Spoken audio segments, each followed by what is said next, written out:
I want to bring up Uncle Steve. Would you help me welcome Uncle Steve to read the eulogy? And before he does that, go ahead and take this mic, Uncle Steve.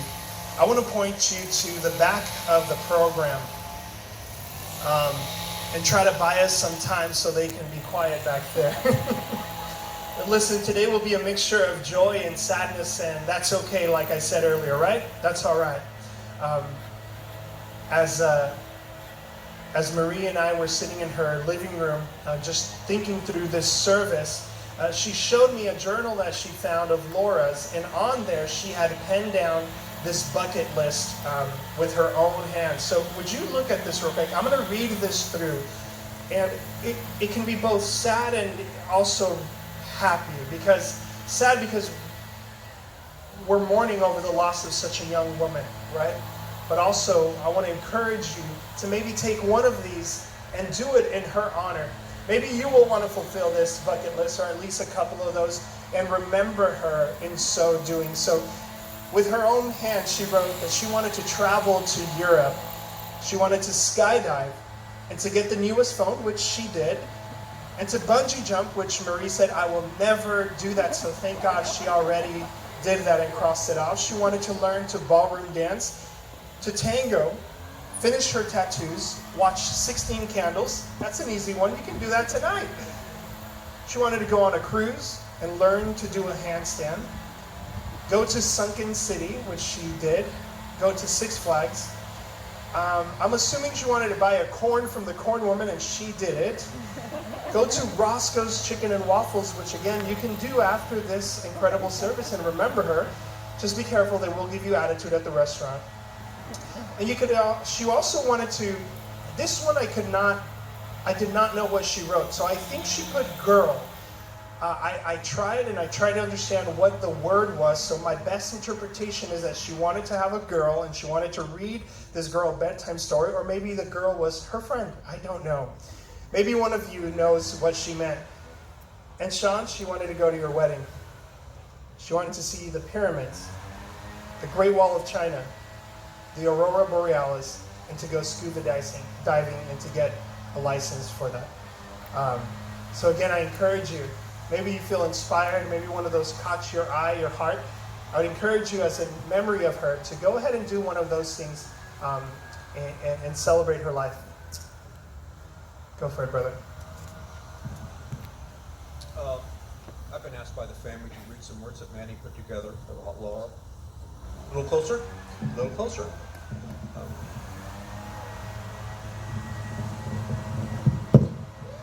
Like this? All right. Now you can hear me. It says, Dear Laura, your mother, Sean, and I are very proud of you and what you accomplished during your short time with us. You were born because we enjoyed being your parents, and we wanted our two children to love each other and take care of one another. The bonus for your mother and for your Aunt Lori was that you turned out to be a girl, and that meant future shared female shopping expeditions. We had planned to avoid conflicts between you and Sean by separating your age by about 3 years, which did not work as well as we hoped. It was all smiles and laughter for the first about 3 years, when you started developing a very strong, independent mind personality. Boy, is that the key. Unlike your brother Sean, taking a time out was a time lost exploring. When you were a few years old, we tried enforcing a timeout holding the doorknob to keep you in your room. When you could not turn the doorknob, I saw your hands slide under the door, palms up, and then the hollow core started to crack as you pulled the door back.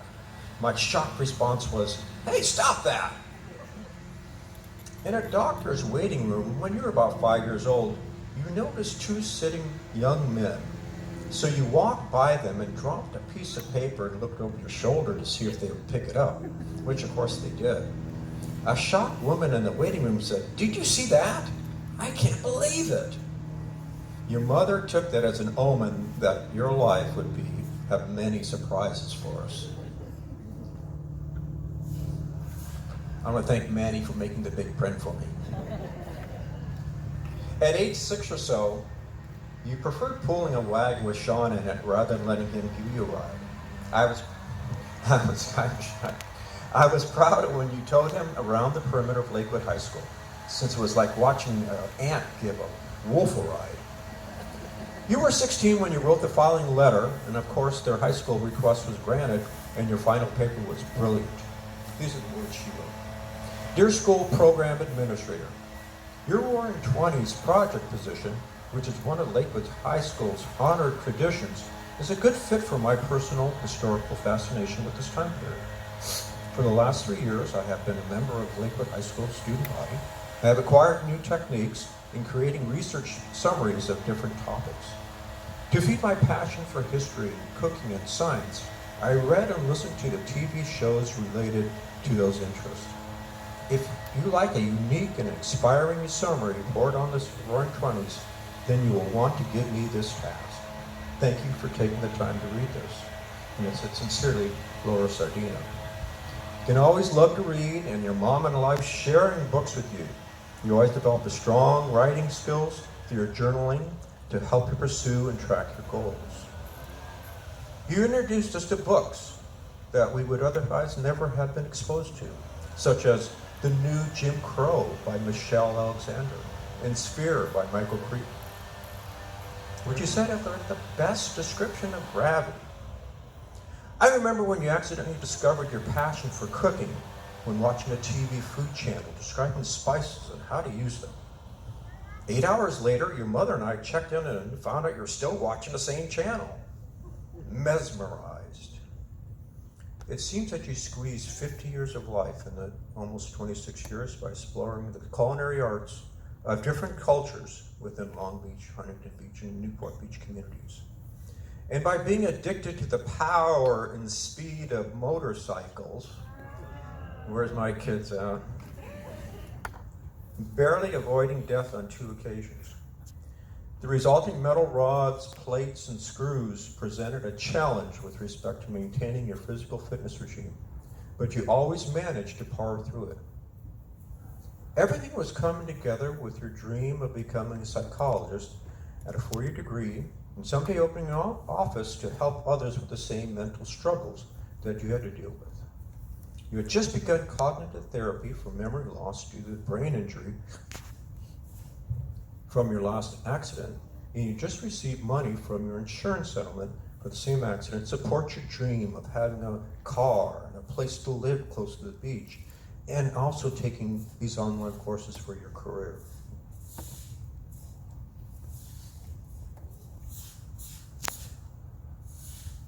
Laura, then you took it upon yourself to single-handedly enter into a life and death struggle to prevent your dreams from being stolen from you and the ones you love, and prevent harm to your family because you had been convinced by a liar that your family was not able to protect you or to protect themselves.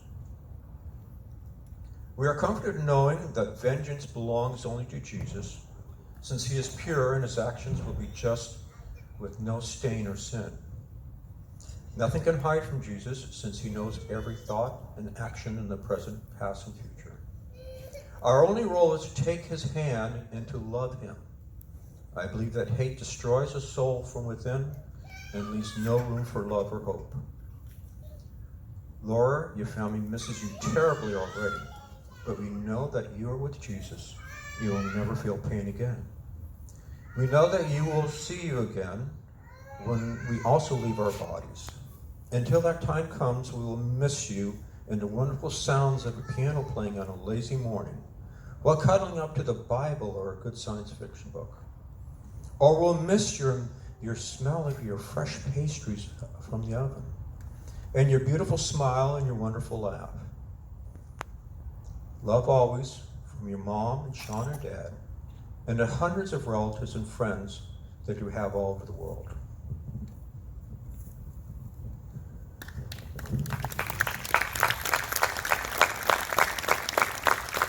Thank you, Uncle Steve.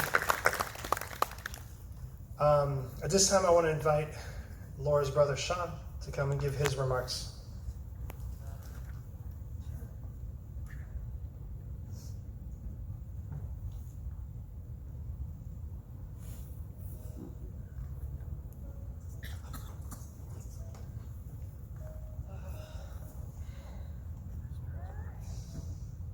She's my emotional support.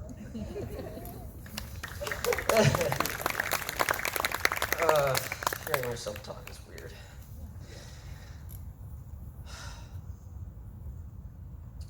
I don't know if any of you know this, but if you pray, you get what you want. It's true. Because when I was very young and my sister wasn't born, I decided to pray for a little sister. And that's what I got. I wanted a friend. I wanted someone to play with.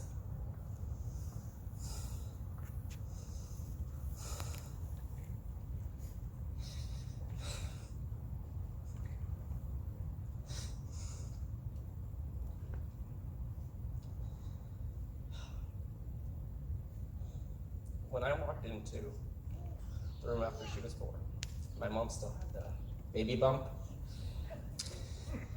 and I saw my sister. So the baby wasn't born yet. That's my baby. Mom still had her baby. So I pointed, Mom, that's your baby. That's my baby. She was my baby.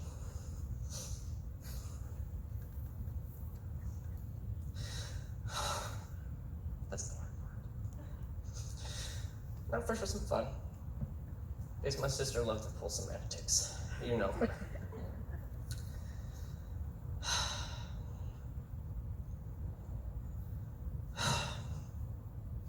My sister once decided to get in another argument with my mom at a very young age, because that's what they like to do.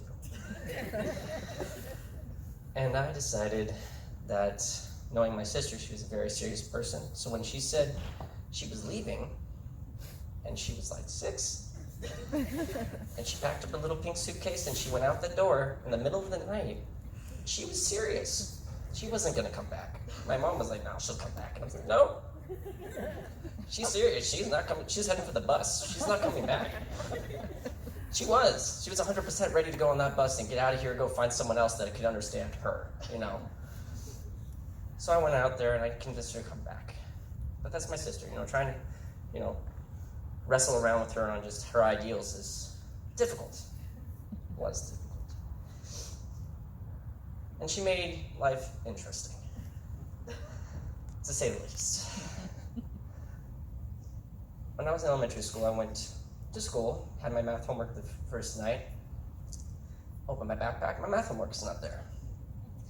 I always make sure it's there. Why is it not there? I pull out my papers, dump out my entire backpack, and I notice all the bottom of my papers are pink. Why are they pink? So I head home. I found it as, why are my math homework? Why not look under my desk? And my math homework's under my desk covered in pink. Why is it covered in pink? My sister and I had these little ices, and she took 2 of them without my mom knowing, and she was trying to hide the evidence. And accidentally spilled the entire contents of the red icy into my backpack and covered my math homework in red goo. So to dispose of the evidence, she just saw that math homework, threw that underneath the desk. So I approached her. Laura, did you throw my math homework underneath my desk? No. Laura, I have evidence that you have thrown my math homework underneath my desk. And she's like, I did it. Uncle, why'd you do that? I didn't want you to get mad at me. Just tell me. I won't tell Mom and Dad that you ate ices. Don't worry, I won't tell them anything. Just tell me if you make a mess and stuff, and I'll clean it up. And that became a kind of thing that became me as her accomplice from then on. Parties that aren't supposed to be parties. Police officers, cover your ears. This did not happen. We had, me and my friend Glenn were gonna go off and watch Iron Man 2. And we decided to ditch our friend Dominique. Dominique, they're out there, I know. To watch over my sister without her consent, really. We just left her there. And later we got a voice message. Get back here. It's crazy. So I'm like, oh man, we gotta get back. Booze. They're in high school. I'm like, oh, for the love of... There was girls sleeping in my mom and dad's bed. That was an interesting night that just tended to become more normal as we got older. College. I was supposed to go to college or university the very night before my very first day. My sister decides to throw a party until the crack of dawn.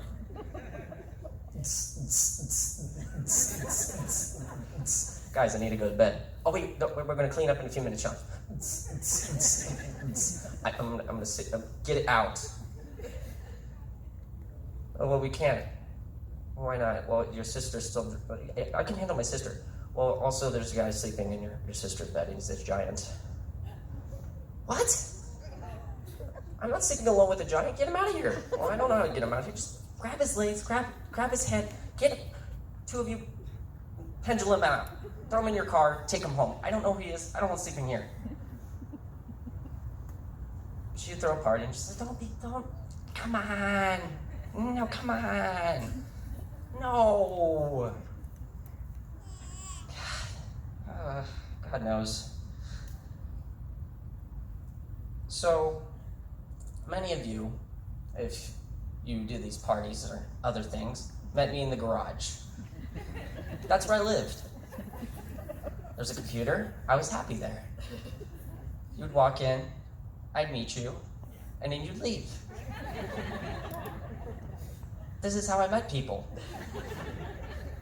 It was quite interesting because I didn't leave my little bubble, so she brought the world to me.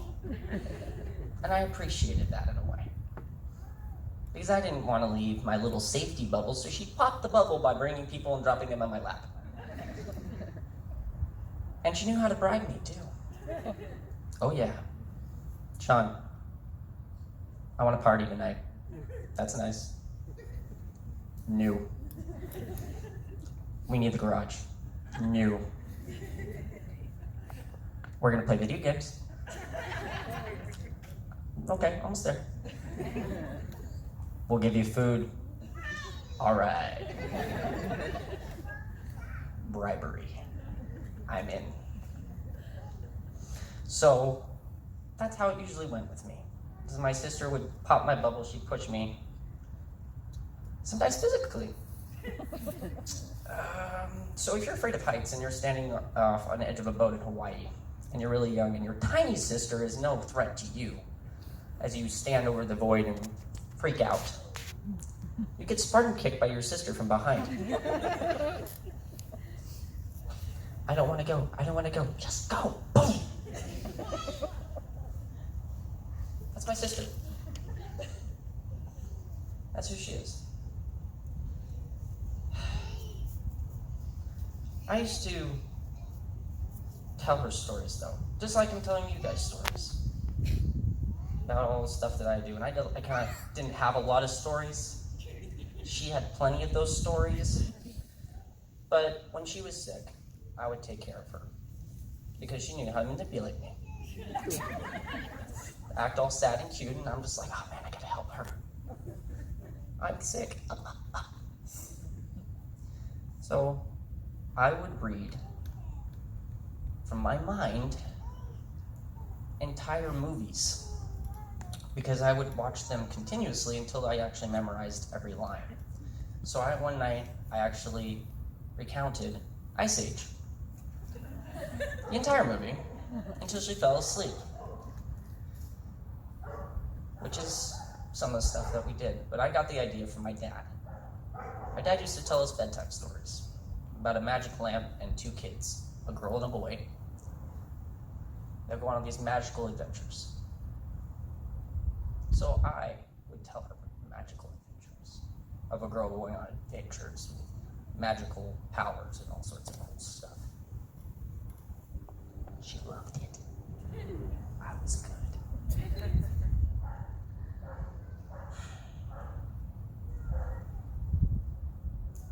One of my happiest memories keeps coming back to me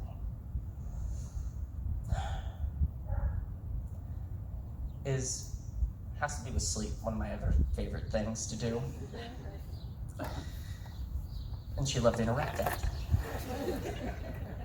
She loved occasionally to play the piano, which is right next to my room, so it amplified in my little box of a room. Music in the morning. So I didn't sleep in. I definitely woke up. Not as grouchy as you normally would, but I got up. And it reminded me of the fact that there was one time she almost killed me. Yeah, that's a constant story. She almost drowned me too, but we can get into that later. Point is, she decided one day that she was going to get her brother out of bed in the most adorable way possible. If you watch anime, it's kind of like that. But it's like a movie book story. She jumps on top of me. Apparently I'm sleeping facing up, which is new for me. I don't normally do that. But she managed to catch that. And she wanted to share the day with me. She jumped on my bed, jumped on top of me, and in my dream, I'm happy, the happiest thing in my life. And girls everywhere, beach party, kind of stuff. And all of a sudden I'm drowning. The women are drowning me. Why are they drowning me? What's going on? Get up. My sister's bouncing on me. Sean, it's time to get up. It's time to get up. It's time to get up. Come on, Sean. Time to get up. And I'm going, because she's jumping on my lungs. She was suffocating me. She didn't know it, but she was suffocating me in my sleep. And I got up and I'm like, get off of me. What is wrong with you? She's like, I just want to get you up. Don't cry. I'm sorry. But that was my sister. She wanted to get you up. She wanted to help you.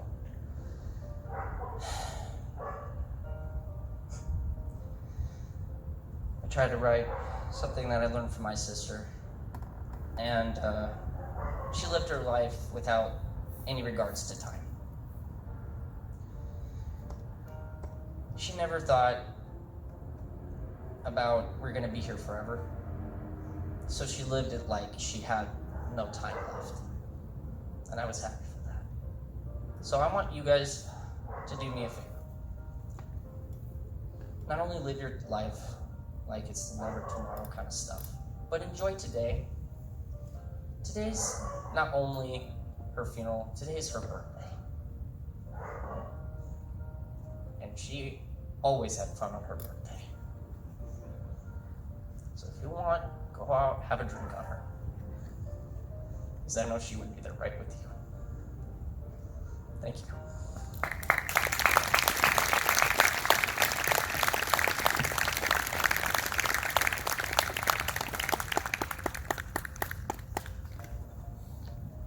Thank you so much, Sean. At this point, I want to invite Bobby, her childhood friend, to come and speak for a couple of minutes. Would you help me welcome Bobby, please?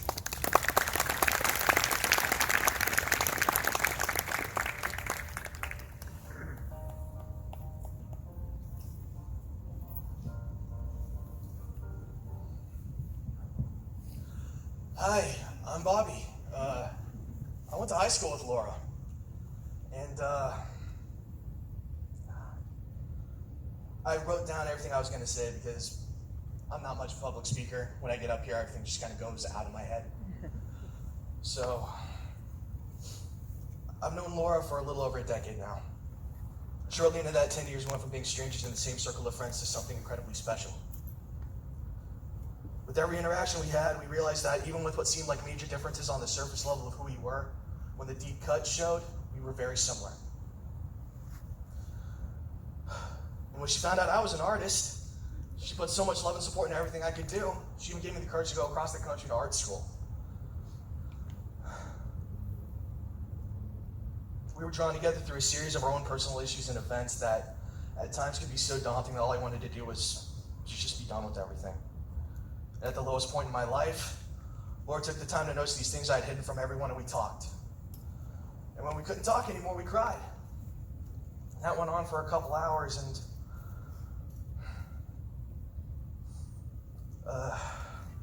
yeah. It's through the years with tears, advice, and shared struggles, she taught me many lessons, but that night that we talked for a very long time, She taught me a very simple one. It's that good can come from bad. You can't appreciate the warmth of the sun without the cold night. And when times get tough, you can either let it roll over you or you can take it, find the good, and grow more than you ever thought you could. I didn't sleep that night because I just kept playing that lesson over and over again in my head. And I'd have many sleepless nights thinking of that lesson. Almost a year after we had that long talk, I know she'd begun to hide things too. And when she finally confided in me, instead of consoling her, I kind of did it dumb and tried to fix it. And all that did was send me into a rage against the people who hurt my friend, and it just made life a lot harder on her. Then came another sleepless night of me thinking how royally I messed up, and that lesson she taught me started playing again and again and again. So, when I couldn't fall asleep, I just did what I do. Grabbed the only pencil and paper I could find and just started dumping my emotions in the form of an illustration on this piece of printer paper. With that message on repeat in my head, I drew a skull partially embedded in the ground with a rose growing out of it, being overtaken by the earth slowly, and then surrounding it was a mist that would slowly illuminate the closer it got to the rose.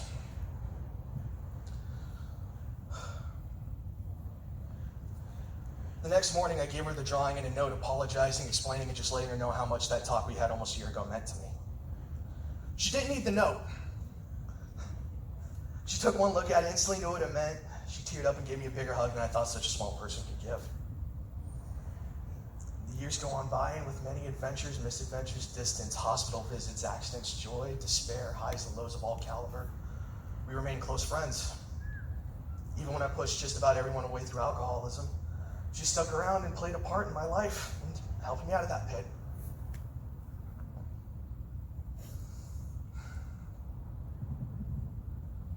It didn't matter what it was to her. If you meant something to her, she just had this warmth about it that reminded you that you always had someone in your corner. You weren't ever alone. When I found out she was taken from us, that blinding rage that had gotten me into so much trouble before came back. I hadn't felt that in years. Came rushing back like an ocean filling an empty hole whose tides change on a dime. Then my wife did for me what I couldn't do for Laura that first time all those years ago. And that lesson came back in my head. The anger and rage was washed over with a loving sadness. And in every way except blood, Laura was my sister. I'm devastated that she's not with us today. But the pain we feel from this loss is just a scar left by the times of love and happiness that she gave us. I'm lucky I had a friend that cared as deeply as she did. Keeps pushing me to find the good, take it, and grow more than I ever thought I could. I'm always going to have that part of her with me. And I'm really lucky for that. Thank you.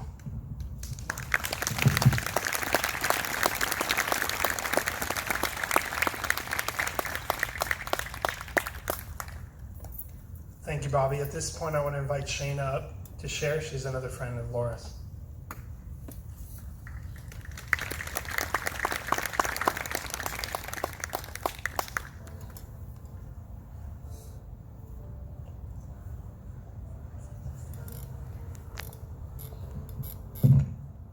Hi, good morning, everyone. I wrote something because I'm really nervous.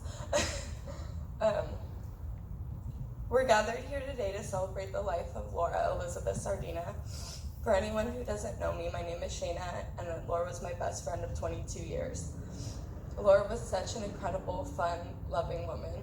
She was adored and touched the lives of so many people. Laura had such an outgoing personality, a genuine heart, and such a pure love for life. These are just a fraction of the qualities that I loved about her. She carried these traits with her on a day-to-day basis. There was never a day I didn't see her smiling. I don't even know where to begin. I have known Laura since I was 2 years old and she was 4. We had an ongoing joke for when people would ask us how we met. She would always say Shayna's mom was pushing her in a stroller and I threw something at her to catch her like a Pokemon and said, "I choose you." The amazing thing is that she did always choose me and she never stopped. I remember us dancing in her hallway to Kids Bop and dressed up in little velvet dresses, She would always have to be in purple or red. I normally got green. She said I looked good in it. I just don't think she liked that color. We would always play with Polly Pockets, Old Maid. I never knew what that game was until she showed me. And Uno. Our Uno games would be pretty intense. We would stay up all night during sleepovers playing, sometimes having to fool Manny and Marie that we were sleeping just to see who was going to win. As we got older, Kids Bob and Polly Pockets progressed into water balloon fights and slumber parties, and those slumber parties often involved harassing Sean. I was the one in those stories that was bugging you, and I'm sorry, but it was with much love. Laura always made sure to include me, even though I was 2 years younger. I never felt like it. She would always protect me as I would her. Laura and I did everything together, literally just about everything you could ever imagine. When we were in high school, she walked me to class on my first day and told me if anyone messed with me, she had people who could handle it. And some of those people were Bobby. And you would make sure of it, I know. Every day after school, we would walk home together and play video games in her garage, do homework sometimes if we felt like it, make dinner or wait for Marie's amazing cooking, and then go right back to playing video games, go to sleep, and do it all over the next day for 4 years. I wouldn't change it for anything. So many memories were made in that garage, and so many long talks were shared over video games. My fiance could thank her for never being able to beat me at any games. She trained me well. I could go on forever with the memories we shared, who a lot may find silly, they feel never ending for me. Our friendship has a bond that I will love and cherish forever, but enough about me. Laura was a woman of many skills and trades. She had so many goals and ambitions and always strived to reach every one. She loved to bake and ironically loved health and fitness, but boy were her cupcakes good. They were my favorite. But she also loved adventure. She was so driven and goal-oriented, nothing could stand in that girl's way, and I'm envious of that. Nothing would stop her once she put her mind to it, and the Lord knows that. Oh, Sean.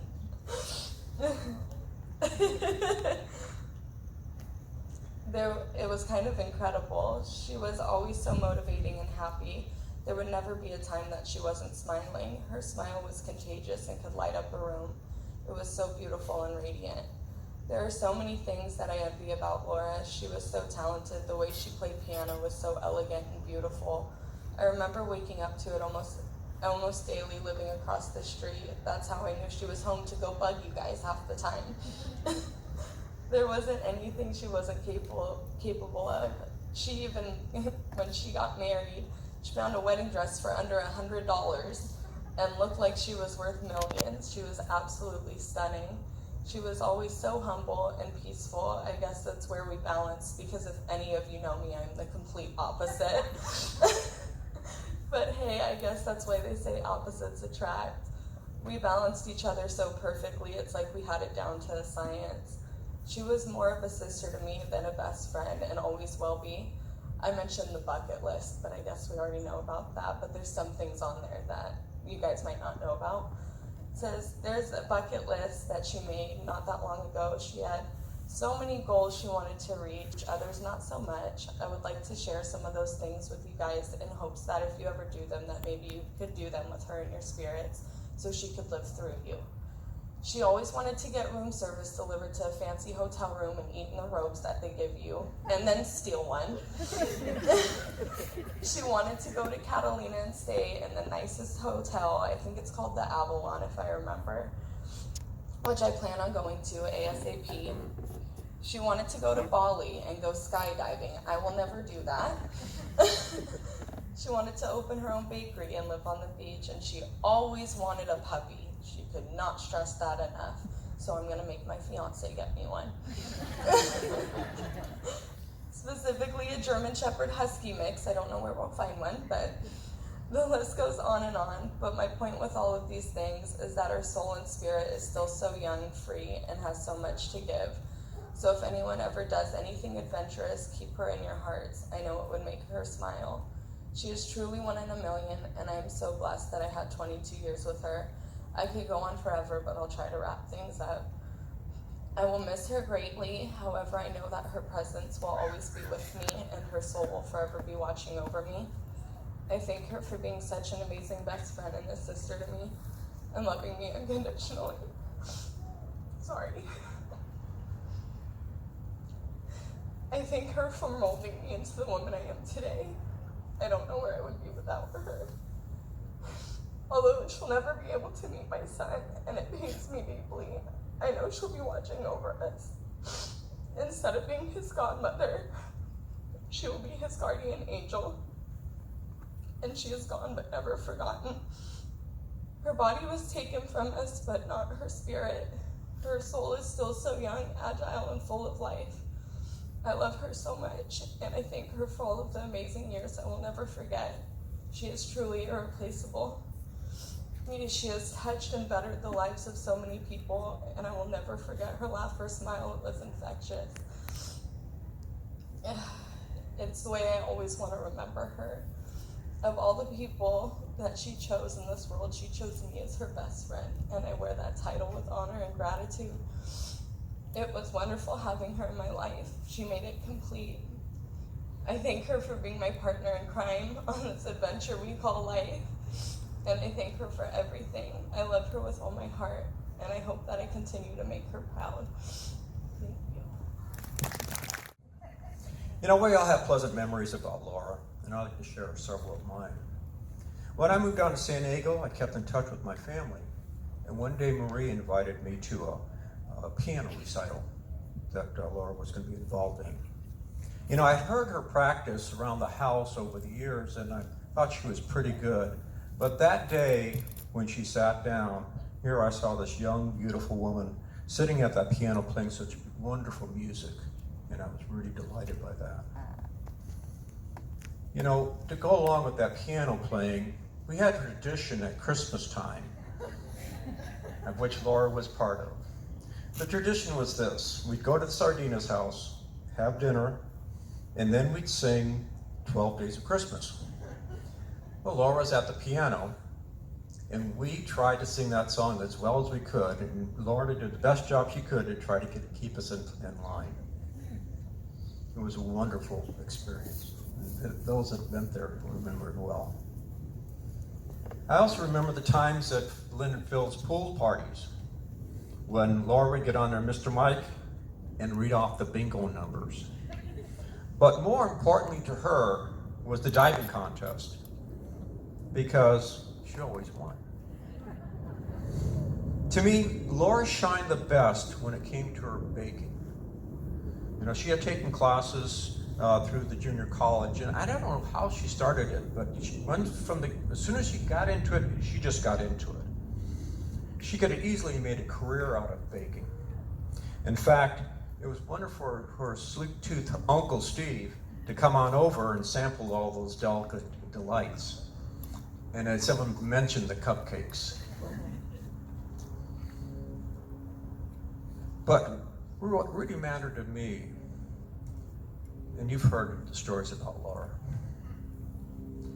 was that Marie and I kept in contact by the phone. We talk all the time. And I got the very strong impression that recently they had created a strong bond between themselves. Mother and daughter finally come together.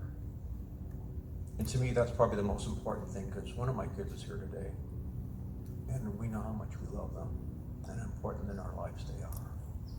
So Laura, we love you and miss you, and you're with God now.